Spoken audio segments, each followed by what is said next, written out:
नमस्कार। हम सभी वीर चंद्र सिंह गढ़वाली सर्वोदय राजकीय बाल विद्यालय साकेत जे ब्लॉक नई दिल्ली 17 के छात्र हैं। मेरा नाम गौरव गुप्ता है। मैं कक्षा 12वीं F का छात्र हूँ। मेरा रोल नंबर 11 है। मेरा नाम अजय है। मैं कक्षा 12वीं F का छात्र हूँ।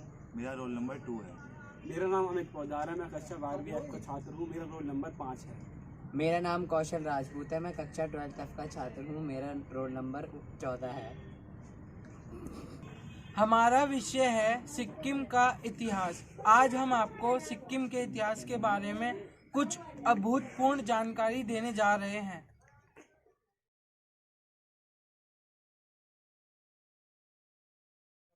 मेरा टॉपिक है बाबा हरभजन सिंह मंदिर, जो कि सिक्किम में एक ऐतिहासिक मंदिर है, जिसमें कि हरभजन बाबा अभी तक ड्यूटी दे रहे हैं।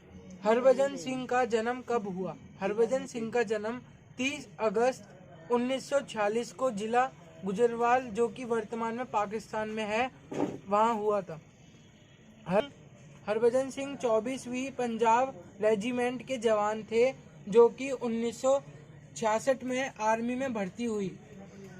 पत्र मात्र 2 साल की नौकरी करके 1968 में सिक्किम में एक दुर्घटना में मारे गए।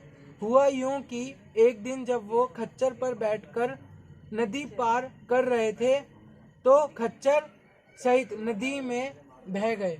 नदी में बहकर उनका शव काफी आगे निकल गया। 2 दिन की तलाशी के बाद भी जब उनका शव नहीं मिला, तो उन्होंने खुद अपने एक साथी सैनिक के सपने में आकर अपनी जगह की जानकारी दी।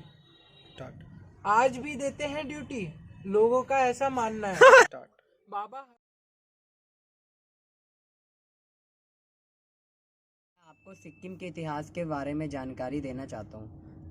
बौद्ध भिक्षु गुरु रनपेचो का 8वीं सदी में सिक्किम द्वारा सिक्किम में संबंधित सबसे प्राचीन विवरण है। अभिलेख है कि उन्होंने बौद्ध धर्म का प्रचार किया, सिक्किम के आशीष दिया तथा कुछ सदियों पश्चात आने वाले राज्यों की भविष्यवाणी की। मान्यताओं के अनुसार 14वीं सदी में खय भीमाशा पूर्व तिब्बत और खाम के मिन्यर महल में एक राजकुमार एक रात देवी दृष्टि के अनुसार दक्षिणी के ओर जाने का आदेश मिला और उन्होंने वंशजों ने सिक्किम में राजतंत्र की स्थापना करी।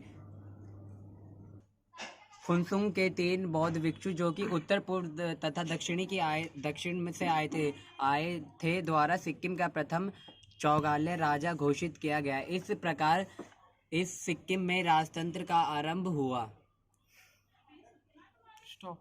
आगे पॉइंट 2, सिक्किम में पहले किसका शासन था? इतिहास। देखा जाए तो सिक्किम की राजनीतिक अतीत है, जिसमें कई महत्वपूर्ण घटनाएं हैं कि जो आदिवासी शासकों, ब्रिटिश सत्ता और इस राज्य में भारत में शामिल होने से संबंधित है।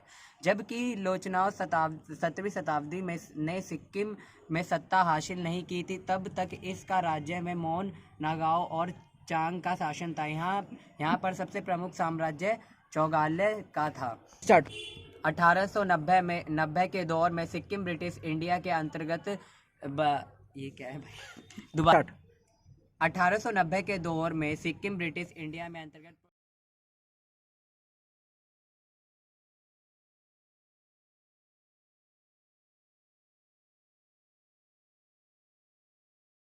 नगर रेवडेंस के बारे में आपको बताने जा रहा हूँ।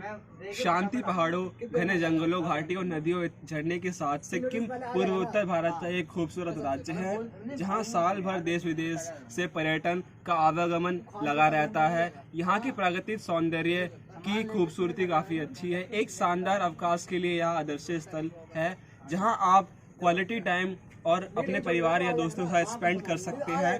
सिक्किम की कुदरत खूबसूरती से अलग इसका इतिहास भी है, लेकिन इसके लिए आपको राज्य की गहराई में बसे स्थलों का भ्रमण करना होगा। सिक्किम की खूबसूरत वादियों में छुपा हुआ रेवडेंस एक ऐसा नगर है जहां आप कई ऐतिहासिक और प्राचीन स्थलों को देख सकते हैं। इस लेखक के माध्यम से जानिए पर्यटन के लिहाज से रेवडेंस आपको किस प्रकार आनंदित कर सकता है। मैं आपको रेवडेंस के बारे में महत्वपूर्ण जानकारी देने जा रहा हूँ। अतीत से जुड़े महत्वपूर्ण बातें हैं कि पश्चिम सिक्किम जिले में स्थित रेवडेंस 1670 से लेकर 1814 तक सिक्किम राज्य का राजधानी शहर है। सिक्किम के राजा के बेटे चडोड़ नाग्याल द्वारा राजधानी युकसेम से सिक्किम के राजा के बेटे चंगोड़ नाग्याल द्वारा राजधानी योग में राजधानी स्थापित की गई है, लेकिन बाद में इस राजधानी शहर को गोरख आर्मी द्वारा तहस नहस कर दिया गया था। वर्तमान में यहाँ रेवडेंस महल और अन्य प्राचीन संस्थाओं रचनाओं के अवशेष मात्र ही देखा जा सकता है।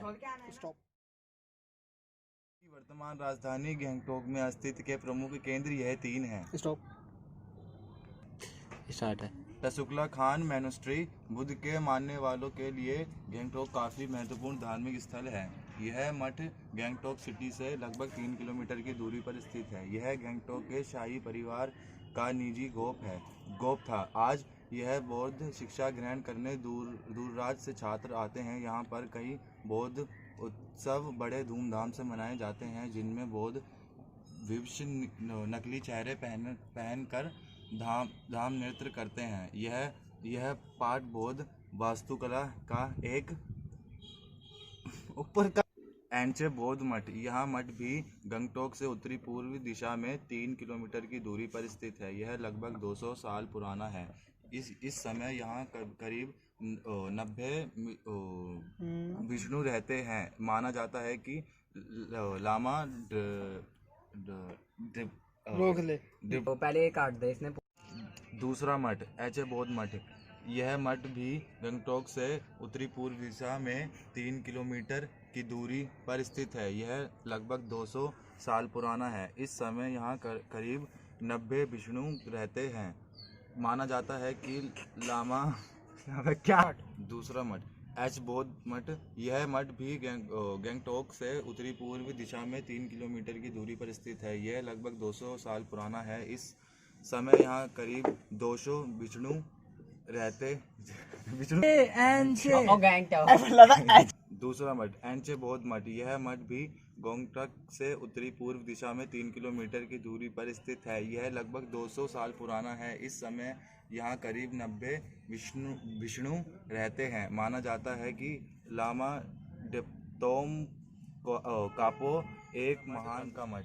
रंका मठ को लिंगदुम मोनेस्ट्री के नाम से भी जाना जाता है। इस खूबसूरत और विशाल मठ के बाहर भूटिया लोगों द्वारा गर्म कपड़ों और सोविनियर का बाजार भी लगता है। यह मोनेस्ट्री गंगटोक से लगभग 20 किलोमीटर की दूरी पर स्थित है। अगर शाम के समय यहाँ जाएंगे तो विष्णुओं द्वारा की जाने वाली प्रार्थना में शामिल होने का मौका मिल सकता है। यहाँ पीछे एक बड़ा छात्रावास है, जहाँ बाल विष्णु